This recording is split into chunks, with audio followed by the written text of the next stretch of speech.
তোমাদের প্রতীক্ষিত ভিডিও চলে এসেছে। আজকে ছিল ডে 1 আর তার আগের দিন থেকে ভিডিওটা শুরু করলাম। এটা ছিল সন্ধ্যেবেলা, যেখানে আমি ড্রেস গোছাচ্ছিলাম আর দুটো ড্রেস নিয়ে ভরতেই একটা টলি ভরে গেছিলো।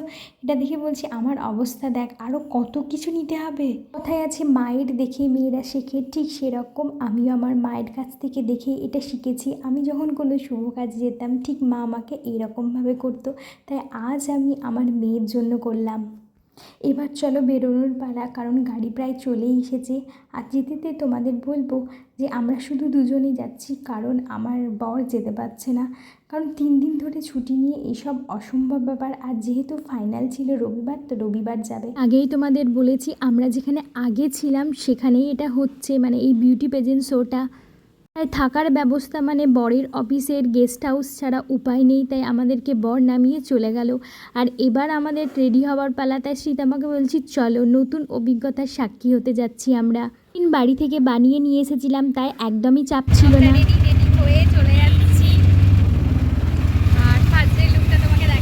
ড্রেস কোড বলে দিয়েছিল ব্ল্যাক টপ আর ব্লু জিন্স, তাই এগুলো দিয়েই কাজ চালালাম। আর মেয়ের দৌলতে এত সুন্দর একটা হোটেলে এসেছি, দারুণ লাগছিল। ফার্স্ট হচ্ছে ইন্ট্রোডাকশন রাউন্ড, তোমরা কোথা থেকে এসেছো, কী নাম, সব কিছু স্যাররা জেনে নিচ্ছে। ম্যাম এদিকে শেখাচ্ছে কেমন করে কি করতে হবে। এই ম্যামটা এত ভালো ছিল যে কি বলবো, এটা ছিল ভূমিয়া ম্যাম। ভূমিয়া ম্যাম সত্যিই বলবো অসাধারণ ছিল, তার ব্যবহার, তার সব কিছু আমাকে এত ভালো লেগেছে। শুধু আমাকে না, ওখানে প্রত্যেকটা ক্যান্ডিডেটকেই খুবই ভালো লেগেছে। এত সুন্দর একটা মনের মানুষ হতে পারে, সত্যি আমি এই যুগে থেকে দাঁড়িয়ে আমি ভাবতেই পারিনি। সব সময় সাহায্য করেছে সবাইকে।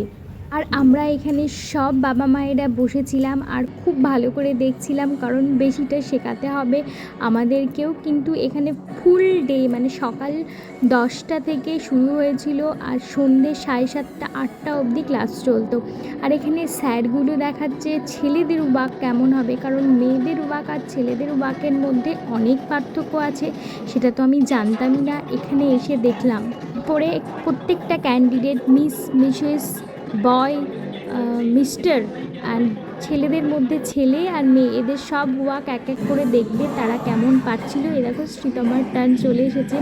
এটা ট্রেনিং শেখার আগে, মানে যেটা আমি শিখিয়েছি সেটাই করছে এখানে।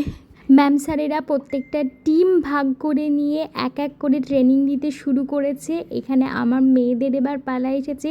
আর শ্রীতমার পাশে যে রয়েছে, শ্রীতমার ওটা ক্লাসমেট ছিল, তো ওর ভালোই হচ্ছিল। খুব মজা করে এই সামার ভ্যাকেশনটা ও কাটিয়েছিল। আর এদিকে স্যার দেখো এটা বোঝাচ্ছে কোন দিকে কেমন কি লুক দিতে হবে সেটাই। আর শ্রীতমা যেহেতু তেলেগু আর ইংলিশ এই দুই মিলিয়ে কথাটা বলছিল, তো অসুবিধা হচ্ছিল না, তো খুব মজা করেছিল। এই 3 দিন মনে হচ্ছিল আমি অন্য জগতে চলে এসেছি, সত্যি অসাধারণ অভিজ্ঞতা। আর হ্যাঁ দেখো, ম্যাম এক্ষুনি বড়দের ট্রেনিং দিচ্ছিল, তার সঙ্গে সঙ্গে আমার মেয়েদেরও এসে ট্রেনিং দিতে শুরু করলেও একটুকুও ফাঁকিবাজি ছিল না।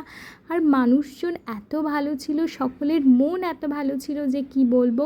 তো ম্যাম এখানে 2 ধরনের হাঁটা আর 2 ধরনের স্মাইল শেখাচ্ছে, যেহেতু 2 ধরনের রাউন্ড ছিল। আর হ্যাঁ, প্রত্যেকটা রাউন্ডের জন্য আলাদা আলাদা মার্কস রয়েছে। তো আজকে ইভিনিংয়ে রয়েছে ট্যালেন্ট রাউন্ড। তো ট্যালেন্ট রাউন্ডে শ্রীতমা চেষ্টা করবে যে ওর ফুল মার্ক পেতে, কারণ এইটা ওর নিজের, মানে ও ট্যালেন্ট রাউন্ডে ডান্স করছে, তোমরা তো জানোই। আর সন্ধ্যের ভিডিওটা এই ভিডিওটার সঙ্গে অ্যাড করতে পারলাম না, কারণ আমার এই সুন্দর মুহূর্তগুলো আমি পুরোটা মানে ফুল ভিডিও করতে চাই। তো সন্ধ্যের ভিডিও খুব তাড়াতাড়ি আসবে। আর এই ভিডিওটাই তোমাদের কেমন লাগলো অবশ্যই জানিও। টাটা।